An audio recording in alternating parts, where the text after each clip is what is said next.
এবার হলো প্রায় 750 আমাদের হিসাবই পেয়েছি, তার চাইতেও মানে হিসাব ছাড়াও আরো অনেক মানুষ ছাত্র জনতা নিহত হয়েছে।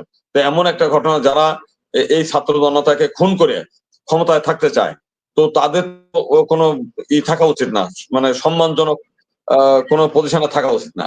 ওই এই আওয়ামী লীগের নেতা কর্মীরা যারা খুনের সঙ্গে দায়ী, মানে যারা খুনে বিভিন্ন সময় এই আন্দোলন দমানোর জন্য বিভিন্ন সময় মিছিল, মিটিং, বিক্ষোভ, প্রতিবাদ মানে বিক্ষোভ করে এবং লাঠিচার্জ, তারপরে পিকেটিং এবং অস্ত্র ঝনঝনানি করেছে, তারা কিন্তু এখনো মাঠে ঘুরে বেড়ায়। যে পরিমাণ আশা করেছিলাম যে এদেরকে গ্রেপ্তার করা হবে প্রত্যেকটি, তারা কিন্তু গ্রেপ্তার হচ্ছে না। তারাই দালালি করতেছে। এখন হিন্দু কল্যাণ ট্রাস্ট সেই দালালরাই, যারা আওয়ামী লীগের দালাল ছিল তাদের কাছেই চলে যাচ্ছে। এমনকি পূজা উদযাপন পরিষদ, সারা দেশে যে পূজা হতো সেই পূজার নিয়ন্ত্রণ গুলো তাদের হাতেই ডিসি সাহেবরা ডেকে ডেকে দিয়ে আসার পরে আজকে এই পরপর বেশ কয়েকটা ঘটনা ঘটে যাচ্ছে। তার মধ্যে স্বর্ণা দাস, জয়ন্ত সিংহ, এগুলোতে গত 2 দিনের মধ্যেই হত্যাকাণ্ড হলো। এবং এই ব্যাপারে আমি মনে করি যে ভারতীয় হাই কমিশনারকে ডেকে একটা বড় ধরনের তাকে একটা কড়া নির্দেশ দেয়া, যে না হলে পরে যদি তারা এই ধরনের কোনো যেমন কথার উত্তর দিচ্ছে না দিলে এই হাই কমিশনের দরকার নেই, তাহলে বলতে হবে যে ভাই এইখান তো হাই কমিশনারদের বিরুদ্ধে তো আর ই করা যায় না, ক্রিমিনাল অফেন্স আনা যায় না, অতএব তাদেরকে বহিষ্কারের নীতি আনতে হবে। যে আপনারা যদি অন্যায় ভাবে আমাদের নিরীহ নাগরিকদের হত্যা বন্ধ না করেন, তাহলে এই দেশে আপনাদের এই হাই কমিশনের দরকার নেই, কোনো কিছু দরকার নেই। আমি মনে করি এইভাবে একটা বড় ধরনের করা উচিত, মানে একটা পদক্ষেপ আমাদের মতে নেওয়া উচিত। তাহলে হয়তো এদের টনক নড়বে, তাহলে হয়তো তারা ওখান থেকে। আমি সবসময় যে জিনিসটা দেখি, যেখানে যখন যারা এম শাকাওয়াত হোসেন ছিলেন স্বরাষ্ট্র উপদেষ্টা, তিনি বিএসএফ কে বিজিবি কে ঘোষণা দিয়েছিলেন যেন পিঠ দেখে না আসেন। নতুন যিনি এসেছেন তিনি বলেছেন যে আমরা ফেলানির মতো আর সীমান্তে হত্যা দেখতে চাই না। ওনার এই বক্তব্যের পরপর 2টা বাচ্চা বা কিশোর কিশোরী যাই বলি, 2জনকে হত্যা করা হয়েছে। তো ভারতের আসলে বাংলাদেশ নিয়ে বা বাংলাদেশের যারা বলছে, হুঁশিয়ারি দিচ্ছে, এগুলো নিয়ে তাদের কোনো চিন্তা রয়েছে মনে করেন? সবচেয়ে বড় ব্যাপার হচ্ছে যারা এই যে বিএসএফ হিসেবে যারা আসে এখানে, বেশিরভাগই হলো হিন্দি ভাষী, বাঙালি না। এবং এরা বাঙালিদেরকে, এই বিশেষ করে বাংলাদেশিদের এতটাই তুচ্ছ-তাচ্ছিল্য মনে করে যে ওই যে গরু ছাগলের প্রতি অনেকের মায়া থাকে, দেখলাম বিভিন্ন জায়গা থেকে। এরা কিন্তু সেই মায়া মমতাটা দেখায় না। বর্ডার দিয়ে যখন একটা কিশোর কিশোরী পালিয়ে যাচ্ছে হোক, অথবা বর্ডারের পাশ দিয়ে ঘেসে তারা বর্ডার দেখতে যাক, অথবা গরু চড়াতে যাক, ছাগল চড়াতে যাক, যেটাই যে কারণেই যাক, তো বর্ডার গার্ডের কাজটা কি? তারা হচ্ছে বর্ডার পাহারা দেয়া। তো বর্ডার পাহারা দিতে গিয়ে যদি দেখে যে কেউ অনুপ্রবেশ করছে কিংবা কি করছে, তাকে ধরবে। বড় যদি সে যদি অস্ত্রধারী হয়, তখন তার হয়তো গুলি করবে, সে গুলি করবে পায়ে কিংবা অন্য ক্ষেত্রে। এই ব্যাপারে আমাদের মামুন স্যার ইন্টারন্যাশনাল যে ল, সেই বিষয়গুলো নিয়ে উনি অত্যন্ত আইনের উপর অত্যন্ত দক্ষ এবং বিজ্ঞ, আমাদের স্বনামধন্য আইনজীবী আছেন, উনি এই বিষয়টা ব্যাখ্যা করবেন। তো আমাদের যে বিষয়টা সেটা হলো যে আজকে এই হত্যাকাণ্ড গুলো কেন ঘটবে, এবং একটার পর একটা যে ক্রিমিনাল অফেন্স গুলো হচ্ছে, এটা ইন্টারন্যাশনালি পর্যায়ে নিয়ে এসে এটার একটা বিচার দাবি করা। এবং আমি মনে করি যে এই ব্যাপারে ভারতীয় হাইকমিশনারকে ডেকে এনে তার কৈফিয়ত তলব করা, যদি সে কৈফিয়তের কোনো উত্তর না দেয়, যেটা সাংবাদিকরা প্রশ্ন করে তার উত্তর দেয়নি, তাহলে এই হাই কমিশনার বাংলাদেশে থাকতে দেওয়া উচিত না, তাকে বহিষ্কার করা উচিত করে। এবং মানে তাদেরকে জানিয়ে দেওয়া উচিত যে বাংলাদেশের যে যতই আমরা ছোট দেশ হই, আমাদের একটা নীতি নৈতিকতা আছে, আমাদের প্রত্যেকটি নাগরিকের প্রতি আমাদের একটা দায়িত্ববোধ আছে। এই দায়িত্ব সচেতনতার কারণেই আমাদের প্রতিটি নাগরিক সমমর্যাদার, প্রত্যেকটি নাগরিককে তার নিরাপত্তার দায়িত্ব, তার বেঁচে থাকার যে অধিকার, সেই অধিকার রক্ষা করার দায়িত্বটা সরকার নিয়েছে। অতএব সরকারের দায়িত্ব হচ্ছে যে যারা তাদেরকে হত্যা করছে তাদের বিরুদ্ধে কড়া এবং কঠোর পদক্ষেপ নেয়া। এই হচ্ছে আমার বক্তব্য। জি জি। আর আরেকটা বিষয় একটু দাদা আপনার কাছে আসি।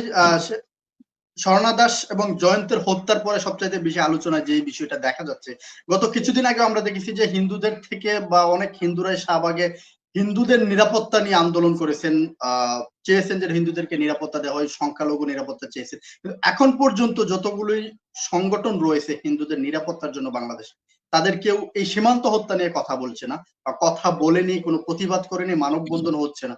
এই বিষয়টা আসলে কেন? এখানে ভারত জড়িত, সেই জন্য এই বিষয়টা নিয়ে আজকেও বিভিন্ন জন বা আমাদের যারা হিন্দু সম্প্রদায়ের লোকজন আছে, তারা এই আন্দোলনকারীদের একটা মেকি আন্দোলন বলছে, যে আজকে এই যে দুইটা তাজা প্রাণকে তারা হত্যা করলো, সেটার ব্যাপারে আমরা মুখ খুলছি না। সেটা নিয়ে আমরা কোনো বড় ধরনের কোনো পদক্ষেপ আজ পর্যন্ত নেই নাই। আজকেও আমরা লাইভে আমি এই কথাগুলোই বলেছি আমাদের লোকদেরকে যে এইটা নিয়ে বড় ধরনের একটা প্রতিবাদের বিক্ষোভ আমাদের হওয়া উচিত। কারণ এই স্বর্ণা দাসের ব্যাপারে আমরা নিজেরা হিন্দু দাবি করছি, কিন্তু ফালানি হত্যার সময় আমরা চুপচাপ থাকছি। আবার এখন স্বর্ণা দাস হত্যা হচ্ছে, জয়ন্ত দাস হচ্ছে, নিজেদের মৌলবাদী সংগঠন হিন্দু সংগঠন দাবি করে আমরা গগন বিদারী চট্টগ্রাম থেকে আরম্ভ করে সমস্ত জায়গা বোঝাচ্ছি, লক্ষ লক্ষ লোক নামছে। তো এই নামার উদ্দেশ্যটা কি? আজকে যদি আমার প্রতি যদি স্বজাতির প্রতি দায়িত্ববোধ আমরা বাংলাদেশিটা বাদই দিলাম, যদি স্বজাতি হিসেবে আমরা যদি মনে করি যে আমার স্বজাতির যারা হত্যাকাণ্ড হচ্ছে তার জন্য আমাদের একটা প্রতিবাদ, ন্যূনতম প্রতিবাদ হওয়া উচিত, তো সেই প্রতিবাদ কিন্তু আমরা দেখি নাই।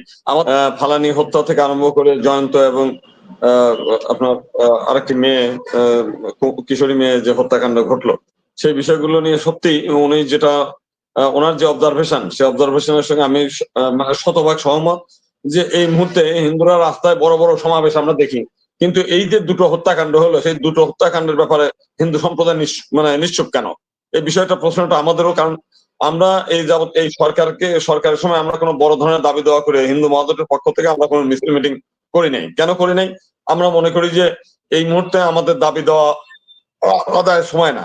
আমরা দীর্ঘদিনের দুঃশাসনের পরের থেকে এই যে একটি মানুষ স্বস্তির নিঃশ্বাস ফেলছে, এই সরকারকে একটু সময় দেওয়া দরকার, তারপর দাবি দেওয়ার সময় আছে, অনেক সময় আমরা করতে পারবো। এইগুলো আমাদের একটা হিন্দু মহাজোটের স্ট্র্যাটেজি ছিল। তো এখন যে বিষয়টা দেখেন, আমরা এখন না বলে পারি নাই, আমরা বাধ্য হয়ে এটার ব্যাপারে আমরা একটা বিক্ষোভ সমাবেশের ডাক দিয়েছি আগামী শুক্রবার, সেটা আমরা করব। আর প্রশাসনের ব্যাপারে আমাদের সত্যিকার অর্থেই আমি খুব বেদনা হতো। আজকে শুধু এইটা না, এই যে মাইনরিটিদের নিয়ে যে আওয়ামী লীগ সরকার সারা এই গত 17 বছর ভিকটিম বানিয়ে তাদেরকে তাদের ঘাড়ে চেপে সারা বিশ্ব, তো তাদের এই প্রেতাত্মাগুলো এখনো বিভিন্ন ডিসি অফিস থেকে তাদের কাছে চিঠি যাচ্ছে। তারাই তাদের কাছে ইউনূস সাহেব যখন এই দেখা সাক্ষাতের যে চিঠিগুলো তাদের কাছেই যাচ্ছে, মানে তারাই দালালি করতেছে। এখন হিন্দু কল্যাণ ট্রাস্ট সেই দালালরাই যারা আওয়ামী লীগের দালাল ছিল তাদের কাছেই চলে যাচ্ছে। এমনকি পূজাও যেমন পরিষদ সারা দেশে যে পূজা হতো, সেই পূজার নিয়ন্ত্রণ গুলো তাদের হাতেই ডিসি সাহেবরা ডেকে ডেকে দিয়ে দিচ্ছে। ফলাফলটা কি হলো? যে হিন্দু সম্প্রদায় সারা দেশে তাদের কাছেই কিন্তু জিম্মি হয়ে থাকতেছে। এবং এদের আমরা কিছু উপদেষ্টাদের কে সরাসরি বলি নাই, একজনের সঙ্গে দেখা হয়েছিল, তাকে আমি সরাসরি বলেছি বিষয়টা দেখেন, এইভাবে যদি বাংলাদেশে প্রচুর নিরপেক্ষ হিন্দু আছে তাদেরকে মানে ডাকেন, তাদের কাছে দায়িত্ব দেন, তা না হলে কিন্তু এই হিন্দু সম্প্রদায় ওই যে গত আওয়ামী সরকারের যে প্রেতাত্মাগুলো তাদের কাছে যদি জিম্মি হয়ে থাকে, তাহলে যে কোনো সময় এরা এই হিন্দু সম্প্রদায়কে জিম্মি করে আবার একটা মানে এমন কোন ঘটনা ঘটাবে যে এই সরকারকে বেকায়দায় ফেলবে। আর একটা যে কথাটা বললেন যে হ্যাঁ, বিভিন্ন বড় বড় মন্ত্রী এমপি যারা ছিলেন এখন তো তারা আসামি, তারা খুনের আসামি। তো একদম খুনের আসামি, তাদের তো ডিভিশন দেওয়ার কথা না, তাদেরকে তো ভিআইপি পদমর্যাদায় তাদেরকে সেই সুযোগ সুবিধা দেওয়ার কথা না। তো এত বড় একটা মানে খুনের ঘটনা ঘটলো। আপনি দেখেন যে 52 সালের ভাষা আন্দোলনে একদিনে সর্বোচ্চ 6 জন মানুষ হত্যা হয়েছিল।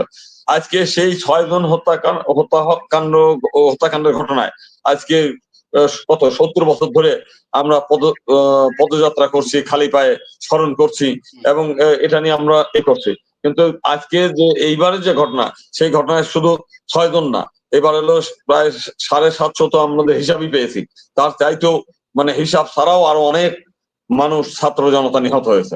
তো এমন একটা ঘটনা, যারা এই ছাত্র জনতাকে খুন করে ক্ষমতায় থাকতে চায়, তো তাদের কোনো থাকা উচিত না, মানে সম্মানজনক কোনো পজিশনে থাকা উচিত না। ওই এই আওয়ামী লীগের নেতা কর্মীরা যারা খুনের সঙ্গে দায়ী, মানে যারা খুনে বিভিন্ন সময় এই আন্দোলন দমানোর জন্য বিভিন্ন সময় মিছিল মিটিং বিক্ষোভ প্রতিবাদ মানে বিক্ষোভ করে এবং লাঠিচার্জ, তারপরে পিকেটিং এবং অস্ত্র ধনধাননি করেছে, তারা কিন্তু এখনো মাঠে ঘুরে বেড়ায়। যে পরিমাণ আশা করেছিলাম যে এদেরকে গ্রেপ্তার করা হবে প্রত্যেকটি, তারা কিন্তু গ্রেপ্তার হচ্ছে না। কেন হচ্ছে না? এর মধ্যে আবার যেমন কুমিল্লার বাহারের মেয়ে কিভাবে বর্ডার পার হয়ে এদিকে বিডিআর, ওদিকে বিএসএফ, এদিকে স্বর্ণা দাস হত্যা হয়ে যায়, জয়ন্ত হত্যা হয়ে যায়, কিন্তু ওইদিকে দেখে যে বাহার তার মেয়ে বহাল মানে একেবারে শান্তি মতো তারা পালিয়ে যেতে পারে, আপনার ত্রিপুরায় পালিয়ে যেতে পারে, সেখান থেকে কলকাতা দিয়ে থাকতে পারে। তো এরা থাকে কিভাবে? এই যে দ্বৈত নীতি, আমরাও এই মানে নিজেদেরও আমরা লজ্জিত যে আমরাও সেইভাবে ভূমিকা রাখছি না। আবার ভারত যারা এদেরকে গুলি করে হত্যা করছে, তারা এই বাচ্চা ছেলে মেয়ে, নির্দোষ ছেলে মেয়েদের হত্যা করছে, কিন্তু খুনিদেরকে আবার আশ্রয় দিচ্ছে। সারা ভারতবর্ষে বাংলাদেশ থেকে কয়েক হাজার ছাত্রলীগ, যুবলীগ, আওয়ামী লীগের নেতারা কিন্তু আশ্রয় নিয়েছে এবং তারা বহাল তবিয়ত ওখানে থাকছে। এই জিনিসগুলো আমাকে খুব অবাক করে, এবং কারা এই সুযোগগুলো করে দিচ্ছে যাওয়ার, এই ব্যাপারে আমাদের মনে হয় আরো সচেতন হওয়া দরকার এবং প্রশাসনের একটা বড় ধরনের ভূমিকা রাখা দরকার।